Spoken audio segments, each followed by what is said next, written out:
Hi, everyone. Defense Secretary Pete Hegseth has had a brutal last few weeks. He reportedly ordered the military to kill survivors of a boat strike in the Caribbean, which is a potential war crime. He risked the safety of American troops, according to his own department's inspector general. At least that was the conclusion of a report on Signalgate, the scandal Hegseth himself created when he shared classified details about military strikes in Yemen over an unsecure private app. And Hegseth torched the First Amendment last month when he dictated new press rules at the Pentagon, ones that led to the majority of the actual press corps being forced out of the building and being replaced with right-wing stenographers posing as journalists. Man, time flies when you are completely unqualified to lead the government's largest employer, doesn't it? Anyone could be forgiven for laughing at Pete Hegseth's clownishness, but the reality here is pretty chilling. The Trump administration's total disregard for the Constitution, as well as its brazen lawlessness in general, is extreme enough that some members of a co-equal branch of government, the legislative branch, have begun reminding people serving in national security and defense that they can refuse illegal orders. Americans trust their military. But that trust is at risk. This administration is pitting our uniformed military And intelligence community professionals against American citizens. like us. You all swore an oath to protect and defend this Constitution. Right now, the threats to our Constitution aren't just coming from abroad, but from right here at home. Our laws are clear. You can refuse illegal orders. You can refuse illegal orders. You must refuse illegal orders. No one has to carry out orders that violate the law or our Constitution. Those were the voices of Senators Elissa Slotkin and Mark Kelly and Representatives Chrissy Houlihan, Chris Deluzio, Maggie Goodlander, and Jason Crow, all of whom are former military or intelligence personnel. They know better than anyone if the world's most powerful military is being co-opted for unlawful ends. It could very well destroy this country from the inside out. I'm Alex Wagner, and this week on Runaway Country, we're talking about what in the hell is happening right now at the Pentagon, whether there's anything to be done about it, and what this means for America's standing around the world. And we have 3 great conversations for you this week, including Michigan Senator Elissa Slotkin, who organized that video you just heard, which is called Don't Give Up the Ship. Senator Slotkin is a former CIA analyst and Assistant Secretary of Defense for International Security Affairs at the Pentagon. She has spoken out about the dysfunction at the Pentagon, and she has been a huge critic of both the boat strikes and Signalgate. This has, unsurprisingly, put her in the crosshairs of the president and his allies. We're also talking to my friend Ben Rhodes, former U.S. Deputy National Security Advisor, and most importantly, a fellow crooked host over here at Pod Save the World. Ben weighs in on the reputational damage the U.S. is suffering with someone like Pete Hegseth at the helm, and a Pentagon that's kind of a Pentagoner. Sorry, Ben. My words, not yours. But first, I want to start off with someone who has experienced the Department of War's dysfunction firsthand, someone who is at the center of these headlines, or at least writing them. Nancy Youssef has covered national security for over 2 decades for a variety of publications, including the Wall Street Journal and now The Atlantic. In October, the Pentagon released 21 pages, 21, of new restrictions for journalists who report on their operations, including barring journalists from most of the building and limiting reporters' inquiries to Pentagon sources.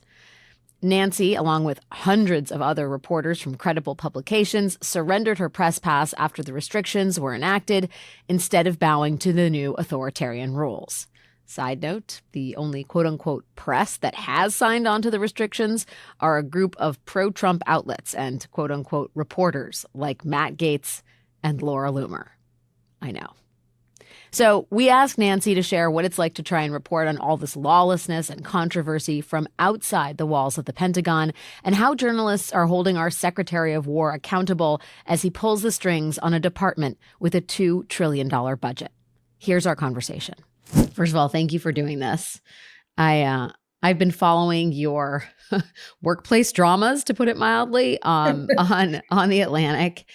And I guess I just want to first start. We were talking so much about what's happening at. It's very hard for me to call it the Department of War. Maybe you have to, because this is officially your beat. But the Department of Defense seems like it's in, I don't know. It's in the middle of it's a kind of a shit show over there, to be blunt. I wonder how it has been since you all effectively left the building under duress, basically. You were being asked to do things that very much violate core principles of journalism, to say nothing of the First Amendment. What's it been like to do the work not inside the building, covering the Department of War at this critical juncture? So we call it the eviction among the press corps because that's how we experienced it. And just to walk listeners through it real quickly, what the Pentagon was asking us to do was to say that if we wanted to keep reporting inside the building, we had to sign an agreement that included two key stipulations. One, that we would agree to not publish anything outside of what the Pentagon approved to be released. And two, the release of information, even unclassified information, could potentially pose a security threat. And so for us, as you know, those are rules we couldn't stipulate to. And so we left on October 15th. And then in the last few weeks, we've seen the Pentagon really be in the front lines of news coverage with pertaining to these strikes. I will say on the positive, I think there have been extraordinary stories by my colleagues throughout that period. I think everybody's working a little harder to get those stories. Yeah. Because you lose sort of the ability to talk to people face to face, to pick up the sort of granularity that happens when you're walking the hallways of a building. You know, people often ask us, for example, are strikes in Venezuela imminent? I could answer that question confidently before because you could feel it in the building when strikes were happening. And Can now you elaborate on that? What do you mean? So, like, for example, when the Syria strikes happened in 2017, you know, you can look out at the parking lot. Are cars still there at 6 o'clock? Are a few people still in the parking lot? Sometimes you see people running down the hallways. Sometimes you see it on their face as they're headed to a particular meeting. Sometimes you just kind of get a hint from someone walking by the hallways, don't leave early tonight. Those kinds of things that told you something was imminent. And that's the kind of view that we've lost. And so we can't give you a solid sense in terms of something's imminent or not, because we've lost that sensory experience. You know, if you know, journalism is an experience of senses, we've in some ways lost our sense of sight, right? Because we can't see it or feel it the way we did before. I think my colleagues are working harder because it is harder to get information because there's less information coming out. And in that time, we've also seen that they have named journalists to their sort of a new press corps, as they're referring to it, who have been allowed access to the building because they've agreed to these rules. And the thing that I see personally is that it's leading to sort of a two-track approach to news that, and I want to be clear, I think contradictory approaches to the Pentagon is a wonderful thing and different viewpoints. I think that's important and necessary. But because only some people are getting information, any kinds of information, and some people aren't, that we're seeing the information presented to readers on two different planes. And so coverage of these strikes, or even more pointedly on Signalgate, if you read one version of stories, the secretary was totally exonerated. If you read another version, he released very dangerous information on Signal that could have put troops in harm's way. So those are sort of the initial things that I've seen. Well, and I mean, it's generous of you to suggest that a robust set of viewpoints is, and I agree with that, but he basically has court stenographers that he's brought in. And we're talking about Matt Gaetz and Laura Loomer, who now have Pentagon press passes. And it is propaganda. I mean, the inspector generals, or the report that came out about Signalgate, which was the secretary's sharing of classified information on unclassified channels, including with people who did not have the security clearance.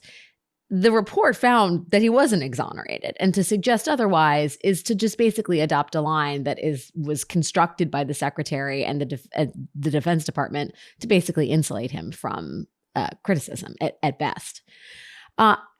So, I am curious about the way in which this sort of the eviction has had a practical so you have, it's not only that you guys aren't seeing, and able to report in that sort of granular level and in almost an anticipatory way what could be happening next.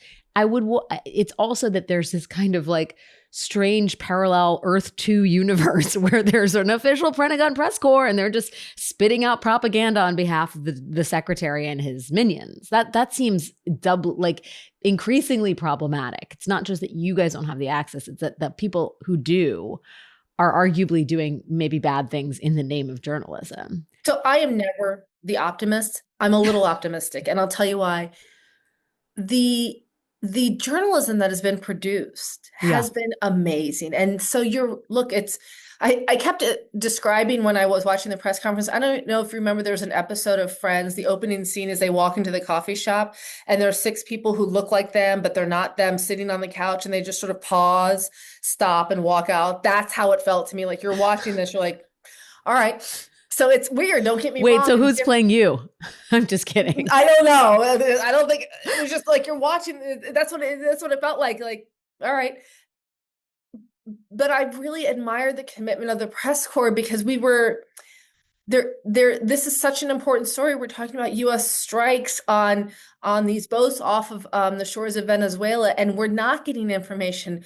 But I'm seeing such determination to get information out, such resiliency. I think where the practical challenge comes in is when you can't sort of talk to someone face to face, when you can't even get them on the phone, when you can't sort of knock on their door. It's hard to sort of say, tell me why you know this. Tell me what on the basis what you're saying this.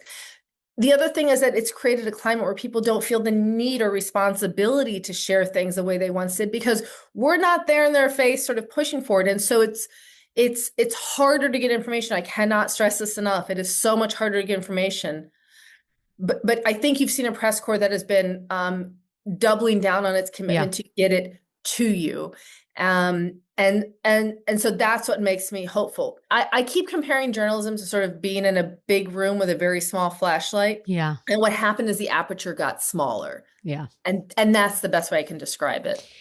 You mentioned that, immediately after the eviction, there are some sort of mid-level officers and people that work at the Pentagon who kind of reach out and they're worried about sort of what this all portends for them, but also they sound notes of solidarity with the work of journalism. How is that? I would assume these are, obviously off the record conversations, so I don't want you to divulge anything that you're not comfortable with, but how is the tenor of those conversations continued? I mean, the news out of the Pentagon is so bad on so many fronts, whether it's the boat strikes, whether it's Signalgate and the reports finding, whether it's, Hegseth and his ineptitude in general, the potential committing of war crimes.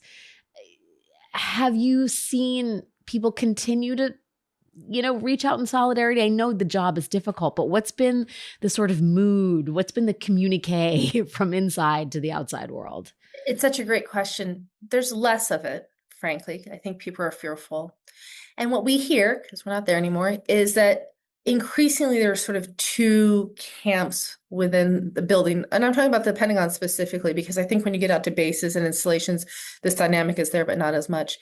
People who are on board with what's happening and people who are fearful to say that they're not.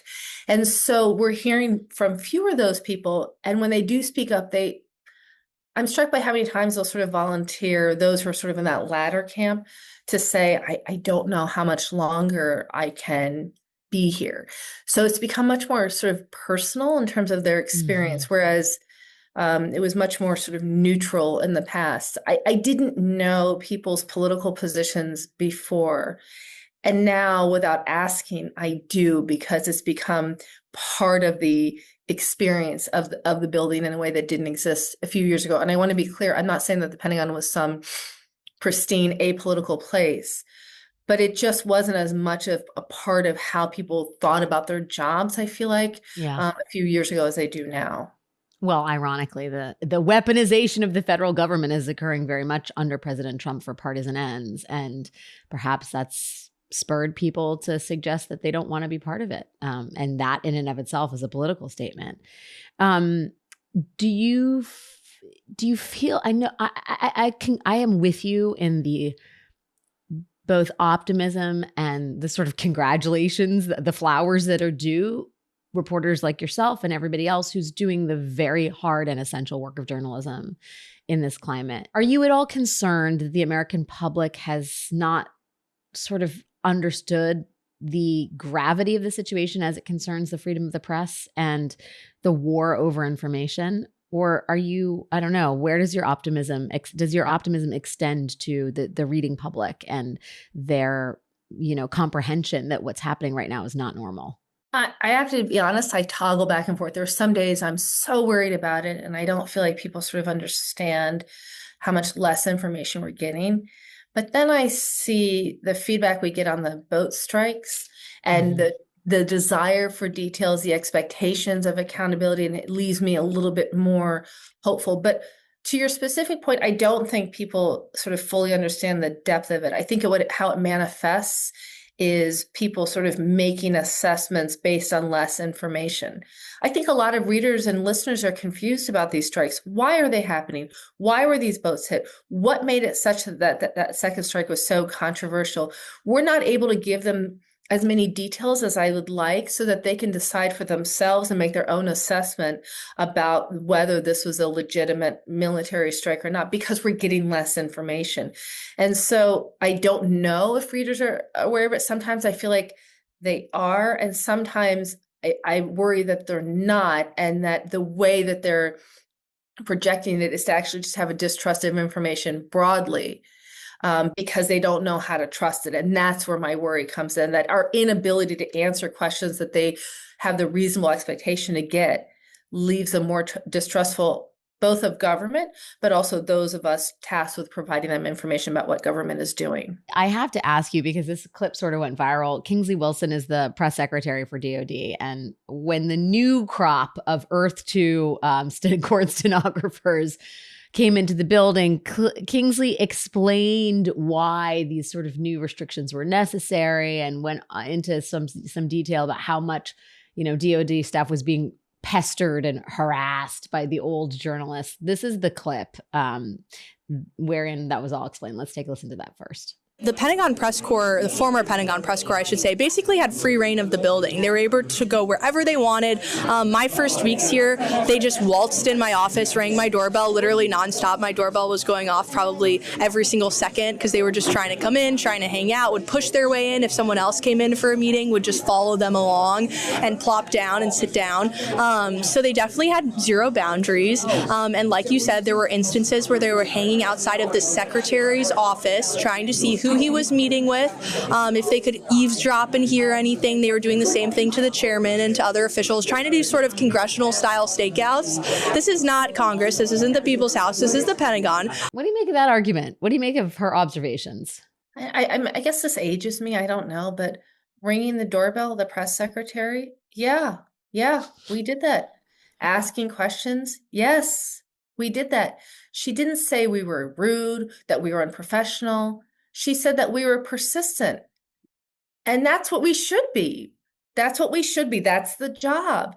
If you get the awesome responsibility of putting American children in harm's way, if you get the awesome power of deploying ships around the world, you would think questions for me is chump change. That's a layup in the grand scheme of things. So I don't understand why that speaks to bad journalism. I would hope that you would want us in there asking questions. If she had said we yell, we take cheap shots, she didn't say that. She said that we rang the doorbell. Were in the hallways, rang the doorbell. Yes, we did, but we did it professionally, and I personally have no apologies for that. You bet we did, because that is the job. Welcome to the big leagues, Kingsley Wilson.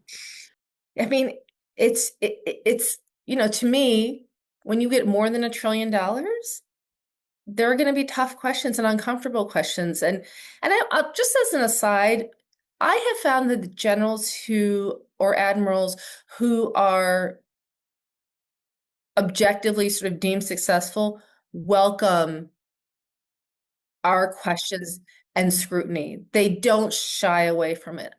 I don't want to call anyone out, but there have been generals and admirals who have urged us to push back at their assertions or challenge their assumptions. But I don't even think her conversation got that far. It was that we're annoying. Guilty. Yes. Yes. I'm sorry. Yes, we are. Yeah, in other worlds, it would be described as tenacious and Right. inquisitive. I'm just so impressed. First of all, like, hats off to you. I mean, the work is already so hard as it is. The stakes are so high, and the fact that you guys basically have to, for lack of a better term, reinvent the wheel, right? In a moment of just extraordinary developments and just a quickly changing environment, it's like, right on, sister. Like, go get it. Well, it's so kind of you to say, and I just want you to know, it really is for our press corps a love of the subject matter and telling people about it and making it tangible. You know, less than 1% of Americans serve in the military. Very few know anything about it.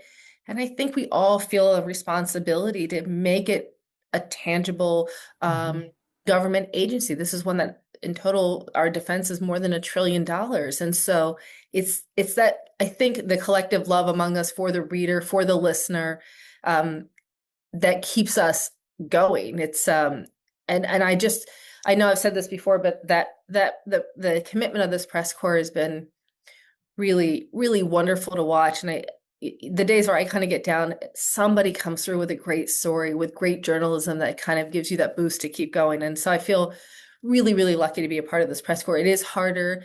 I miss being in the building, but I'm really proud of the group that has come out of this beat and how we're collectively sort of tackling this problem set. Well, we're also just eternally grateful, and we hope you find a backdoor entrance or a basement that's unlocked sometime in the coming months, because Lord knows there's a lot to cover. Nancy, thank you for doing what you do. Thank you for taking time out of like the very difficult, challenging, and really, like I said, essential work of reporting on what's happening, what's being done in our name as Americans overseas. And domestically, it seems. And thank you for your show. I really appreciate it. Oh, God, of course. I mean, I'm doing the easy lift. You're doing the hard lift, mama. When we come back, my conversation with Senator Elissa Slotkin. Hey, it's Alex. And right now, Starbucks workers are facing an uphill battle. After years of stonewalling by the company, baristas are taking action. They're going on strike to demand real negotiations and respect on the job. But while they're standing up for fair treatment, their bills, rent, and everyday needs haven't stopped. That's why we need your support. These workers are fighting for the things that matter most, like fair wages, better working conditions, and the right to organize without retaliation. They're risking so much to make sure that the voices of frontline workers are heard. So send a message to Starbucks CEO. I stand with striking workers and won't cross the picket line. You can do that by going to thelaborforce.org/crooked. That's thelaborforce.org/crooked. This episode is sponsored by Cards Against Humanity, the company that bought land on the U.S.-Mexico border to stop Trump's wall, sued Elon Musk for $15 million for trespassing on that land, used profits from red states to fund abortion access, and paid people to give a shit about the 2024 election. Cards Against Humanity is one of the only companies stupid enough to stand up to Donald Trump. They don't profit from these political stunts, so if you want them to be able to afford a good lawyer, consider buying one of their new games, like Cards Against Humanity Tales, a book of fill-in-the-blank stories for horrible people, or Shitlist, a new way to play the game where you write the answers, or Party Mouth, a new party game about shouting obscenities as a coping mechanism for the hellscape we all live in. You listen to Crooked Media, so you are probably smart enough to figure out how to buy their stuff. Anyway, Cards Against Humanity apologizes for interrupting your podcast with their bullshit. Senator Slotkin, you have matters of great import to be taken care of, so I'm deeply appreciative of your taking time to chat here. I first want to start with the video that you made with some colleagues in Congress. And the aftermath of that was that you got death threats. The president called for you to be hanged. Pete Hegseth, I think, threatened a military investigation. Irony of ironies. In the days since, you and your team have dug up old clips of the Secretary of War talking about the importance of refusing illegal orders. And I just want to listen to those first before we get into the conversation. So let's just hear Pete Hegseth from back in the vault. The military's not going to follow illegal orders. And so the Trump campaign was forced to change their position and say, we're going to try to change the law so that the military can operate within the law. That's a tall order also. If you're doing something that is just completely unlawful and ruthless, then there is a consequence for that. That's why the military said it won't follow unlawful orders from their commander-in-chief. There's a standard, there's an ethos, there's a belief that we are above what so many things that our enemies or others would do. Okay, what? So he seems to understand the concept. How do you sort of explain the U-turn between understanding that the military should not obey unlawful orders and then asking the military to take out unlawful orders and then threatening death for those who raise a criticism about it? You know, I mean, when we found the 2016 video, it's like, I agree. I mean, the 2016 Pete Hegseth and I, Major Hegseth and I agree with each other, right? But 2025 obviously is a different story. And I think it's just kind of part and parcel of this bigger thing that's happened in Washington for people who just see politics as zero sum. And so, you know, if my side's doing it, it's legal and right, and I'm going to defend it and punch and bully. But if I do it, then you know what I mean? It's just like I have no center of gravity on what I actually believe. A moral compass, yeah. Yeah, it's just about what I think is winning. And I think that's, you know, I certainly know a lot of Republicans like that. I know some Democrats like that. And both are wrong, frankly, when it comes to that, because there has to be some standards, some common values, and we should be able to call a spade when something is unlawful, right? Especially when it comes to the rule of law. So that's how I feel about it is the 2016 Pete Hegseth would disagree vehemently with the 2025 Pete Hegseth, but they're two different animals because one is in power now and wasn't in power then. Well, yeah, the corrupting influence of power and apparently Donald Trump. Have service members been reaching out to you since you first started posting the video?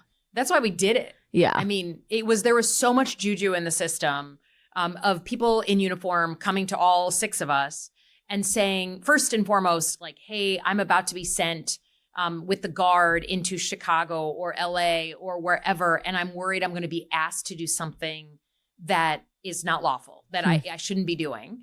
And then this fall, it really, you know, bloomed into people from Southcom, people involved in the operations in the Caribbean and the you know, plus up around Venezuela, who were like, hey, I'm being asked to do operations, but they won't let me see like the legal justification for these. And like, am I going to be held personally liable if later on someone else says that these are illegal? Just a lot of stress in the system. How do you think the treatment by the White House of Admiral Bradley, who was commanding the forces that actually carried out the strike, it seems pretty clear they want to throw him under the bus and exonerate the Secretary of Defense and say, well, this is his call. I mean, it was a right call, but it was his call. I mean, how do you think that informs the service members that you've heard from, and even those that you haven't, who are contemplating, okay, do I just do what they ask me to do and beg for a pardon or suffer the consequences? Or do I actually stop knowing that like it very well may be lawful and they'll try and hang it on me? I mean, just how have you thought about those people in the context of the recent actions by the administration? Yeah, I think, again, this is part of why we made the video, because it's putting people in an impossible situation. Yeah. Right? Military is a chain of command organization. You are literally trained, like your superior says, run up that hill, you run up that hill, and you don't really ask why. And so it's really asking a lot of like a young, you know, 25-year-old to be making these decisions. And I think it's what has happened when, yes, talking about, you know, well, this was Bradley's call and that's all him. But imagine all the other purges that we've seen go on. I think we've had 18 or 19 general officers, people that people in uniform really look up to, you know, myself included, who have just been summarily removed or early retired. And so that sends a message, like, if you don't agree with these guys, even when you're very senior, you're going to be pushed out. Or in this case with Bradley, that if something goes wrong, they're going to be real quick to blame a uniform. it's just brutal. Yeah, it's very tough. What is surprising to me, I mean, I guess on some level it shouldn't be surprising because this administration and this president in particular never admits when he makes a mistake, never sort of suggests that there are, alternate points of view that maybe should have been brought into focus around the decision-making process. But on the boat strikes in particular, they seem to be doubling down, right? It's like one boat strike happens and instead of sort of trying to issue any kind of guidance about how and why it happened or evidence that these were actually narco-terrorists, they're just like, oh yeah, and P.S., we just destroyed a boat in the Pacific. Mm-hmm. What do you think that behavior suggests in terms of their feelings of guilt or culpability, or that they're not representing American values? I mean, they just seem to be doubling down on all of this. Yeah, I mean, I think it's a tactic. I actually think most Americans, or certainly most adults, know someone in their life who, like, when they've done something wrong and they don't want to take accountability, they double down the other. Yeah, my 7-year-old. Right. Like yeah, a child. Like I think we all know people like that, and I think that's Pete Hegseth's go-to move, right? And I think whether it's Signalgate, which was a problem, he put people at risk by putting sensitive operational details out on the open internet. But honestly, if he had just come out and been like, that was a mistake, shouldn't have done it, it's against DOD policy, and I shouldn't have put that out there, I would expect the same standards from myself that I would, force upon any of those in uniform. And so I'm taking accountability. We would not be talking about it today. There wouldn't have been an IG report, but the doubling down is the move that just boomerangs on them. And I think people have now seen that as a pattern of behavior, just a lack of accountability for Pete Hegseth. And I've worked for a lot of secretaries of defense, Democrat and Republican, very proudly. Mm-hmm. And the one thing they all have in common is they kind of own their shit. They lots of the bad things happen, complicated things happen, scandals happen under different secretaries of defense. And they come out and they say, this was a mistake. And I'm the decision maker. I'm the boss. I'm going to take accountability or leave. In addition to what this sort of suggests about America and its values and the sort of indictment it is of, I don't know, our president and those that serve him. I kind of wonder what it is like to be a representative of the United States government who's standing up against all of this.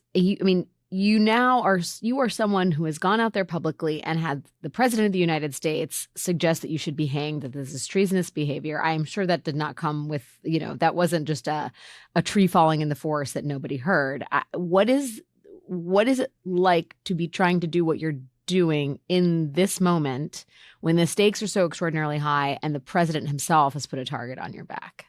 I mean, look, I think it's unfortunate, but it is a sign of how broken our politics are, that the president can, say these things from the White House and then go the second step of weaponizing the federal government against us, right? Mm-hmm. An FBI inquiry and, potential military investigation for Senator Kelly. Like, that's the 1-2 punch that, frankly, when I was a CIA officer, I used to study other countries that would do these kinds of things, right? And we would talk about how much stress these democracies were under because of the behavior of leaders like this. And obviously, I wouldn't wish these security situations on anybody. When the president says you should be killed, you should hear what the average citizen with mental health challenges does. I mean, so we have 24/7 security, and your family gets threatened. I think that one, I can handle quite a bit, but you come from my family, and it is just a whole different situation. And then, I think, and then the whole thing of like, you gotta get a lawyer and figure out how you're going to pay someone to defend you, because the government that I worked for proudly, that I believe in to my core, is now being weaponized against me. So I think for a lot of us, I don't love talking about it, because I'm thinking about the young people who were like, maybe one day I'll run for office. Mm-hmm. Our country needs good leaders. we desperately need good people to run for office, right? You can't turn chicken shit into chicken salad. I need good candidates who care about their country to run. And I just feel like, I try to not talk about it as much because I think about that young 28-year-old woman with small kids who thinks maybe one day I'll run and says, well, you know what, why do I need that problem? God, that's It's such terrible. the generationally chilling effect all of this has on future leaders. Do you think anything changes? I have to ask you because we're sort of in the middle of a new news cycle that's developing, and there's a lot of talk about the video of the second strike on the boat in outside in the waters of the Caribbean that killed the 2 survivors. There's talk of that video being released, or there's now calls for it to be released. And I wonder sort of where you sit on that issue and whether you think that's something that reasonably could happen in the next few weeks. Yeah, I think, again, if they had just come forward to the Armed Services Committee and said, look, we're starting this new effort. Here's what it's about. Here's the legal justification. Here's the list of groups. Here's the intel behind that list. If they'd just been transparent, then I think, again, this wouldn't maybe be the issue that it's become, but they've done this to themselves. They've put out a video on pretty much every strike that they've done, including that September 2nd strike, just only part of the strike. Right? Mm-hmm. So there's no excuse that like, we can't let someone see how our military operates. This isn't about sources and methods or operational approach. You've released the videos. And at this point, they should just release it. Just put it out so that we can move on. And I think the truth is now that there's information about and we had been hearing this in the system, that there was a separate strike later on in October where there were also survivors. And those survivors were very quickly sent back to their home countries. Clearly, there's been a change in guidance between September 2nd and October 28th or 29th when this second strike with survivors happened. And maybe there were more strikes with survivors. We don't know. But clearly, the guidance was changed after September 2nd. And so then, again, just say, like, look, this is what we did. We're going to follow all laws. We changed our policy, and we're not, now we're going to repatriate any survivors. Whatever the answer is, but they double down. They punch. They say nothing to see here, and it's like we're not stupid. We know that the more you protest about putting this video out, the more people think there's something exciting in the video. Epstein.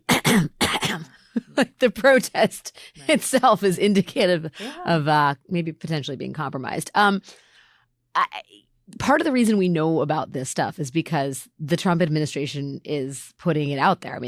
Trump truth socialed the first video, and that's how we know about it. You worked inside the Pentagon for a long time, and now there's no real press corps inside that building, right? And I just wonder how much we should be concerned that the people tasked with getting the truth from an administration that has proved incredibly reluctant to be honest with the American public, that those people are no longer in the building. And at the beginning of this show, we're interviewing Nancy Youssef from The Atlantic, who has decades of experience reporting from there. And she's saying, look, we're still doing our jobs, but it is infinitely harder. And I worry about our ability to really get granular and really understand what is specifically happening in our name. How worried are you? As someone with experience interacting with the press and seeing kind of what that relationship is like, how diluted is the effort to gain transparency for an administration that's particularly opaque? Yeah, I think obviously the press have a role. Freedom of speech has a role in a democracy, and that shouldn't be like a unusual thing to say, right? That should be standard. And I think by kicking out the press corps, and people don't always know that there's press who cover the State Department, there's press who cover the White House, there's press who cover the Defense Department. So this is just a standard thing that's happened since long before the Department of Defense was created, right? There's been folks who have focused on defense issues. And I think it just sort of is like a symbol of the lack of transparency and the lack of ease that this administration has of just owning up to what they're doing. Now, I will say, when that press corps was sort of frog marched out of the Pentagon in like a big line, they cherry picked who they wanted to stay. And there's people like Laura Loomer and now Matt Gaetz, former congressman, is in there. Like, it's not like the entire press corps isn't there. Just if you wanted to stay, you had to promise to, like, you had to literally sign a pledge, a la like crazy Soviet Union stuff, where, you know, you're going to let us approve everything you write or something crazy. So the people who are in there are not objective journalists. They're people who are going to help get the story out that Pete Hegseth wants. But I will say that press corps is breaking some pretty, in absentia, like outside the building, is breaking some pretty interesting stories. And you can only break stories like that if people are coming to talk to you. Yeah. And just like people were seeking us out in weird ways as members of the Senate and members of the House, people are clearly seeking out the press from inside that building and inside the operations. And again, that's taking a lot of risk for those people. I mean, the operators who are talking to the press, like, you know, there's guidance about not doing that. And so I just think that they obviously, it's not right that they were kicked out. But I've been pretty impressed that they are still doing their job, even though they're not sitting physically in the building. Testament to how bad it is inside, maybe. I mean, Pete Hegseth, you know, these things happen, whether it's the Inspector General's report that says that he absolutely maybe compromised the safety of American troops, and his reaction is total exoneration, to what's happening here with the boat strikes, to just Signalgate in general. Do you think he makes it? Should he resign? I mean, what do you think? What's the future here? Yeah, I mean, look, in the first term, President Trump had no problem firing people. And it feels like, you know, different in the second term. We haven't seen him fire people. We haven't seen him dismiss folks. But I got to imagine that Donald Trump does not like being asked about Pete Hegseth at every single press conference for better part of a month, right? And at a certain point, I think he gets tired of that. And I think that there's some people inside the Trump White House who are not thrilled with Pete Hegseth, right? We're hearing whispers of that up here on the Hill. So look, the president should just be decisive, like just put in someone who's going to run and kind of be responsible as an adult in charge of the Department of Defense. We had Jim Mattis, even Esper, right, under the first Trump administration, would be better than someone who is kind of like cosplaying a Secretary of Defense. So just I think he should move on. Let the man just go work out. That's all he really wants to do. Senator Elissa Slotkin, doing the heavy lifting of democracy. Thank you for taking the time. Please stay safe out there. Keep us posted when you hear good stuff. We're not getting the tips that you are. But I really appreciate your time. You bet. Thank you. Up next, my conversation with the great Ben Rhodes, former U.S. Deputy National Security Advisor, and of course, the host of Pod Save the World. It's the holiday season, and the only thing that we want to unwrap this Christmas is the Epstein files. With that in mind, Crooked is proud to introduce our Release the Naughty List merch. What better way to start some wholesome, engaging conversations at your next holiday party than wearing a Release the Naughty List crew neck? And while you're here, grab an ornament for your tree. They're perfect gifts, or gifts to self, for all the extremely online people on your nice list. The last day to purchase to ensure you get your order by Christmas is December 11th, so order today. Head to crooked.com/store to shop now. Runaway Country is brought to you by Miracle Made. Ever wake up sweaty, freezing, or just uncomfortable? The temperature in your bedroom can make or break your sleep. I know this, and yet it's a hard-earned lesson. That is why I switched to Miracle Made sheets. They are inspired by NASA technology, that is pre-Sean Duffy NASA, and they use silver-infused temperature-regulating fabric to help you sleep perfectly all night long.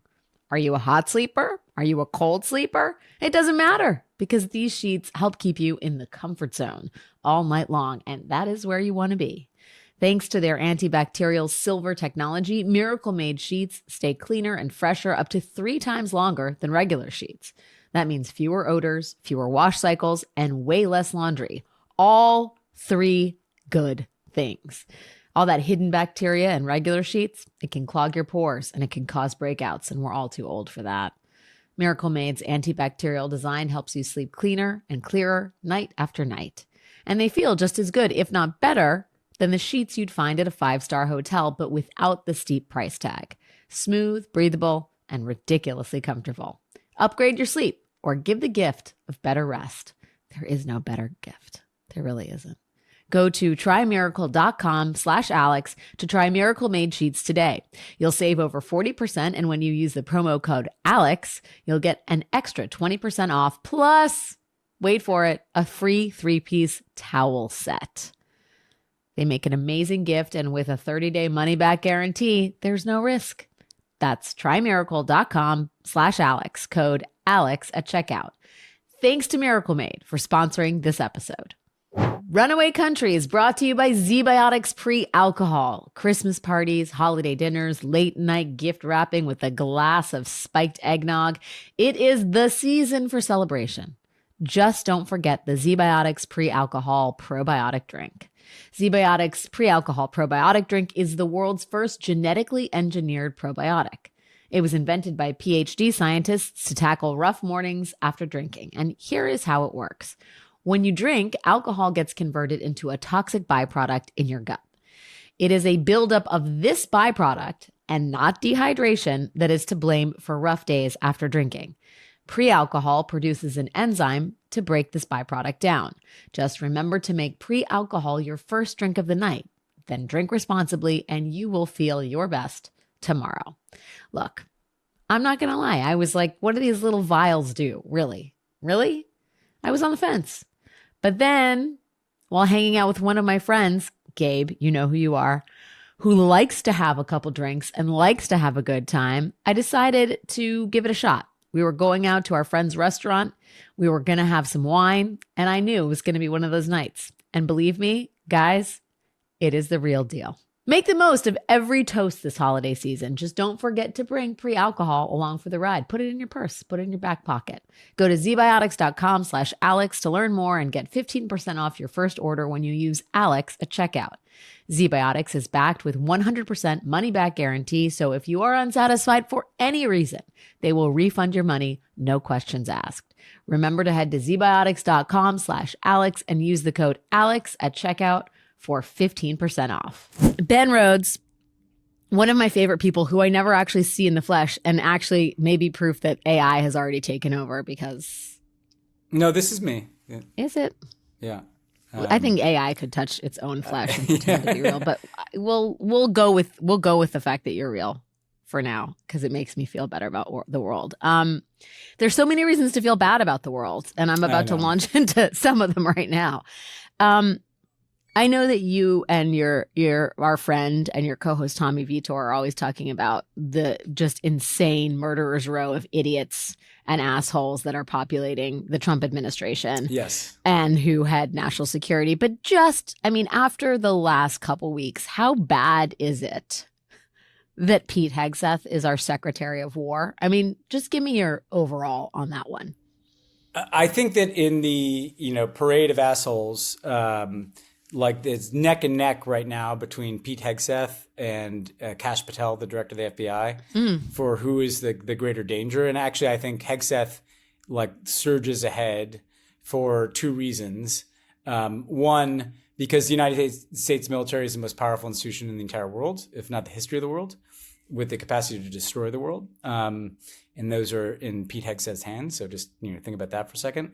And two, because they're doing some particularly odious shit. The FBI may be a mess, but they're not extrajudicially killing people like Pete Hegseth is doing in the Caribbean or potentially preparing for a regime change war in Venezuela. So I think we have to give the nod. An RFK person could come make the case there, but I give the nod to Pete Hegseth for single most dangerous Trump official right now. Are you surprised? I mean, so he's doing terrible things, extrajudicial things, potentially committing war crimes.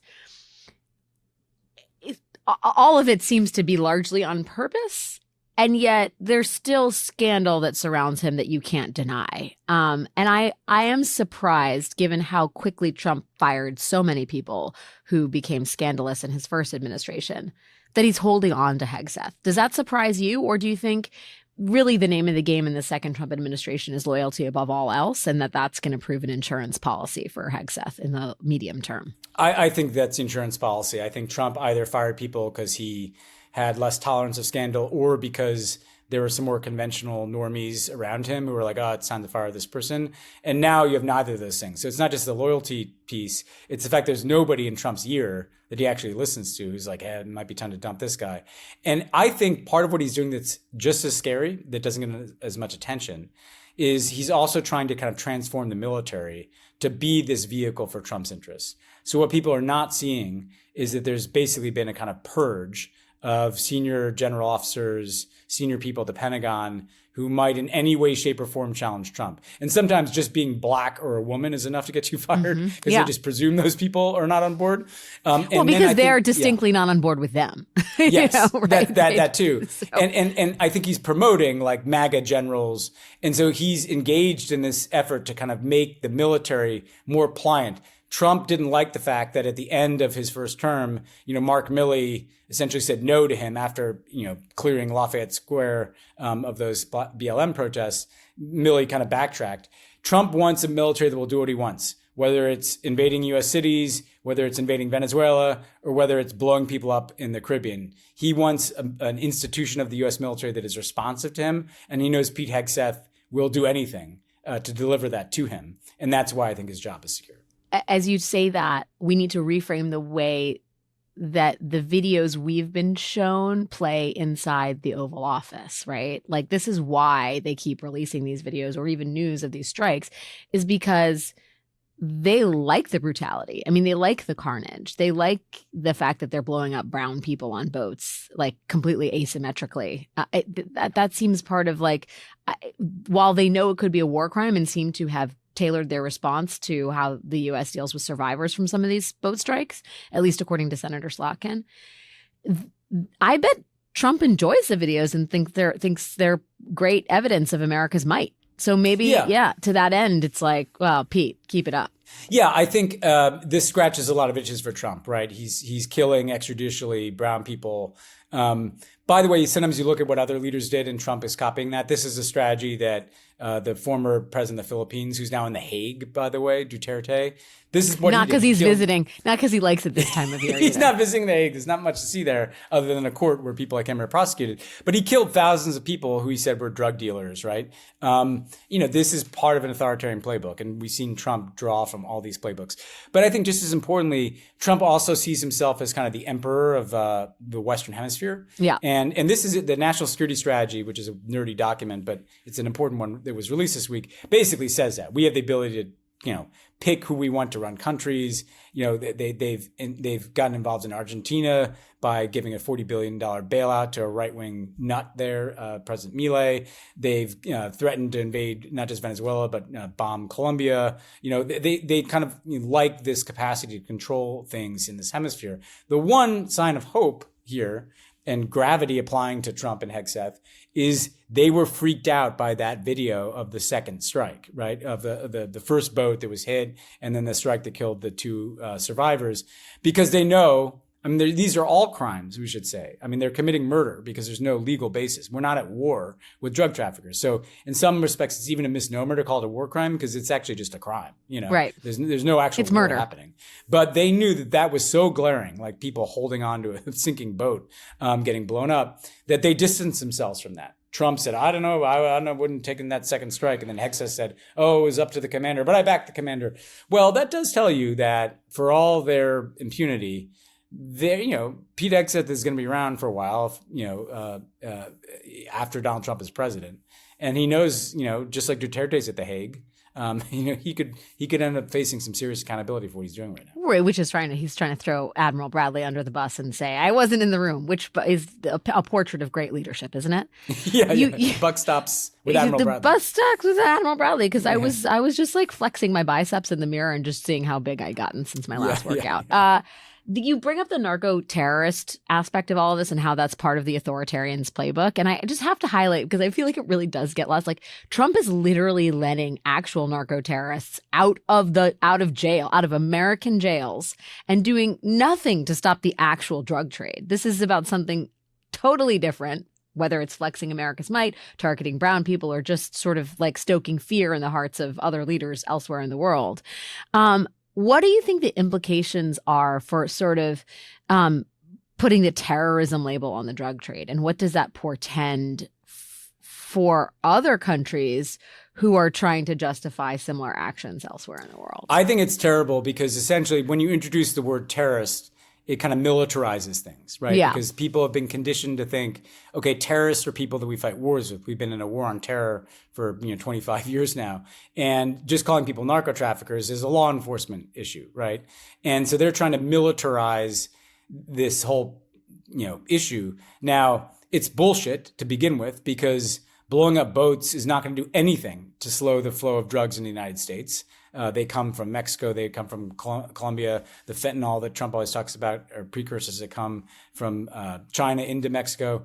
Venezuela is a drop in the bucket, really, when you look at the drug problem in the United States. Trump likes to say, like, there are no more boats in the water. Well, there's still drugs here. Like, it's not like these boats are doing anything. But I think what he's conditioning people for is his ability to kind of designate anybody. I mean, he's designated Antifa, right, terrorist organization. Right. If you start calling people terrorists, you can use the military against them. And I think part of what's so scary here is if you there's no act of Congress authorizing these boat strikes. There's no international legal justification because under international law, you can only kind of do this if you're facing an imminent threat. And there's no imminent threat on a speedboat like hundreds of miles from the United States. So if he can just say that these are terrorists that I can blow up, who can't he say that about? Right.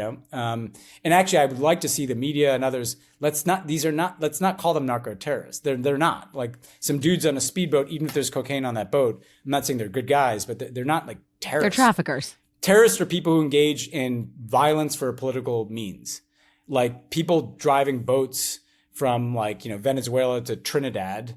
Are not terrorists by definition. So the whole thing is bogus. But it's about his ability to use the military for his purposes. What do you think, as I think about other sort of authoritarian regimes looking down on America like some sort of sad, ugly step-sibling, what do you think they make of all of this? Is it like, oh, welcome to the club, you're starting to really go for it? Or Yeah, you will remember, Alex, I wrote a book about the will. Authoritarian Playbook called After the Fall.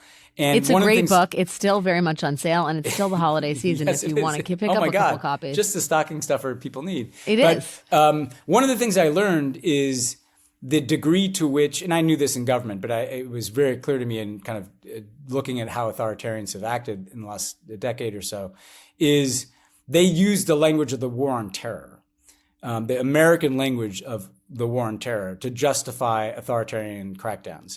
Just one example. Putin, after a terrorist attack, horrific attack at a school in Beslan in Russia, in which actually the Russian raid rescuing the children who had been taken hostage, I think ended up killing more people than the terrorists did. But basically he used terrorism as the pretext for literally canceling elections of governors in Russia, right? And you saw this across the board around the world, like people would just call their enemies terrorists and then use that to justify authoritarian clampdowns. And the Chinese did this. The Chinese, when they set up, if people may remember, the network of prison camps for the Uyghurs in Western China, they literally copied American language about we're fighting a war. They called it a war on terror. They said it was in response to China's 9/11, which was like an incident where a Uyghur stabbed some people. And so what I expect to see is actually other authoritarians calling people narco terrorists, just because we copy other autocrats, but autocrats also copy our authoritarianism. So what I worry about is this kind of in the same way that recently it was, terrorists from Muslim majority countries. Now it's going to be anybody that we don't like is just a narco terrorist or a narco trafficker or a drug problem or a crime problem, right? Using Trump's language. And it's just further justification for autocracy. Do you feel like, does it give you insight? I mean, we're talking largely internationally, right? These are international waters. These are foreign countries. Do you feel like it gives you any insight into the lengths Trump and Hegseth might be willing to go to turn the American military on its own citizens? Yeah, what worries me, Alex, and has since the beginning, is I think Trump wants to turn the military into an instrument of his own power. Mm-hmm. And I think some of the things he's done in the first year are kind of conditioning, Hey, we want you, the U.S. military or the National Guard, to get used to the fact that you're going to be deployed in American cities. Yeah. Hey, we want you, like special forces community, to get used to the fact that you might just be killing people in boats because I ordered. And that, where does that lead? Does that lead to a regime change war in Venezuela? Does that lead to seizing the Panama Canal? Does that lead to like the invasion of Greenland that he talked about, at the beginning? Oh of the my God, please! Like I thought we were past that. I thought we were past that. Well, I think but we're because he not. realized on January 21st of this year, the U.S. military, I don't think would have done any of those things, right? Right. But by the time Hegseth has kind of, shuffled out a bunch of generals and promoted a bunch of other people, they've conditioned the military to do these kind of ever more extreme things. That I think what he's doing is he's building a ramp up to more dramatic action that he may not even know what it is right now. But these boat strikes are part of like this conditioning process. We're going to get you comfortable taking our orders. This is why they freaked out so much when Elissa Slotkin and Mark Kelly and Jason Crow and others did that video, because they actually know that's what they're trying to prevent. Right. They know that the military on January 21st would have been like, I'm sorry, I won't follow an illegal order. Well, he's already got, Admiral Bradley and some people down the chain to follow illegal orders in these boat strikes. That's kind of like conditioning, the instrument to serve your interests. Yeah, it's like it's not quite as subtle as the frog slowly boiling in the water. It's more like microwaving a pigeon or something. I don't know. It's bad metaphor. Yeah. Nothing good comes of either one of those things. Yeah, we are microwaving. I want to get to what Democrats need to do. And one of the ways I want to get to that conversation is by reminding everybody of the very provocative and very well argued piece that you wrote for the New York Times about what Democrats got wrong in Gaza, which I know has been a subject of much discussion and hand-wringing in certain circles.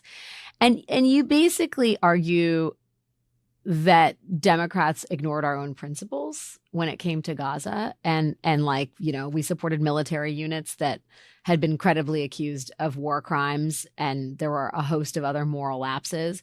And I wonder the degree to which Gaza hangs like a specter over the sort of extrajudicial killings of the Trump administration, and how much you think that's eroded Democrats' ability to respond.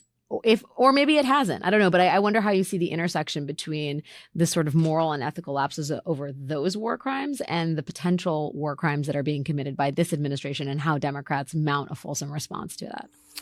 That's a great question. And I think there are two ways this goes, like a negative and a potentially positive, right? On the negative side, I do believe that after 20 years of the war on terror, and after people watched routinely war crimes, and I believe they're war crimes, being committed by the Israeli government with U.S. weapons, right? The 2,000-pound bombs dropped on refugee camps full of children were U.S.-made bombs provided to Israel, right?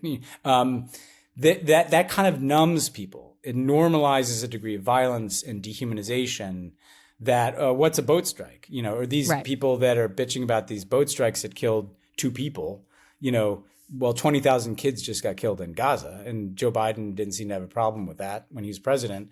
And so there is, I think we're collectively are living through, even the war in Ukraine contributes to this. We've gotten too accustomed to a certain degree of violence, and it gives us less credibility to therefore be horrified about 2 people being killed, Now, break. Part of the argument I was making in that piece, though, is if you start to be consistent and just opposing certain things consistent with your principles, like war crimes in Gaza. Great one to start with. Yeah, like war crimes in Gaza. Like I make the argument that actually, Zoran Mamdani, not everybody will agree with him on Israel, but maybe one of the reasons why people believed he would actually try to lower prices is that they believed that he actually had principles. Right, the courage of his convictions. Yeah, he took unpopular stands in some quarters on Israel, certainly positions that politicians usually take.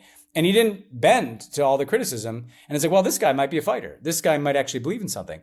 On this issue, I think Democrats are a little slow on this. And it's like, well, maybe the boat strikes pull well, or no. This is wrong, right? And just come out full-throated. The United States military should not be killing people with no legal justification in the Caribbean. Full stop. There should not be a war in Venezuela. Sometimes Democrats feel the need to throat clear. Well, Maduro's a bad guy. And look, he is, but the Americans don't want regime change wars. By the way, Trump's voters, if you want to find an entry into MAGA, ending forever wars, he's breaking that promise. He's starting new forever wars in this hemisphere, right? And so I think if Democrats are consistent, vocal, unafraid, they're not hedging either by saying like, well, Maduro's really bad. And by the time you're done throat clearing about how terrible Maduro's, the person who's listening to you is probably like, well, why don't we take that guy out? Like, no, we shouldn't do regime change wars. We shouldn't kill people illegally. That applies everywhere around the world. We're sick of forever wars. We're sick of this stuff, right? I actually think that's not only the morally right thing, I actually think that's an incredibly politically salient message because it reaches parts of the MAGA coalition. Yes. Maybe there's some like, never Trump hawks, who won the regime change. Liz Cheney probably wants to take out Maduro. I don't care. Like, I'd actually rather speak to the MAGA voters than Democrats are always worried about these elite opinion people that tend to be hawkish on this stuff. No, like, stop listening to those fucking people. Those are the same people that were shoveling weapons out the door to Bibi Netanyahu while Bibi Netanyahu was humiliating Joe Biden, even though he was getting everything he wanted, right? And so that's my core point. Be consistent, be clear, be unafraid. I would argue, I'm never one to shower praise on Donald Trump, but Mamdani also learned from Trump too, that having convictions, however popular or unpopular they are, and following through on them, however legitimately or not in the case of Trump, is actually a recipe for political success. I believe Zohran Mamdani to be grounded actually in like an ethical understanding that I agree with, but that is the thing of Trumpism. Yes. Like, he didn't give a fuck. And he continues not to give a fuck. Well, you don't have to follow look, and I'll just go back into the Gaza point. I mean, a lot of the reasons why Democrats continue to vote to provide military assistance to a government that they knew was committing war crimes, led by a person, Bibi Netanyahu, who they know hates them. Bibi Netanyahu consistently tries to help Republicans in this country.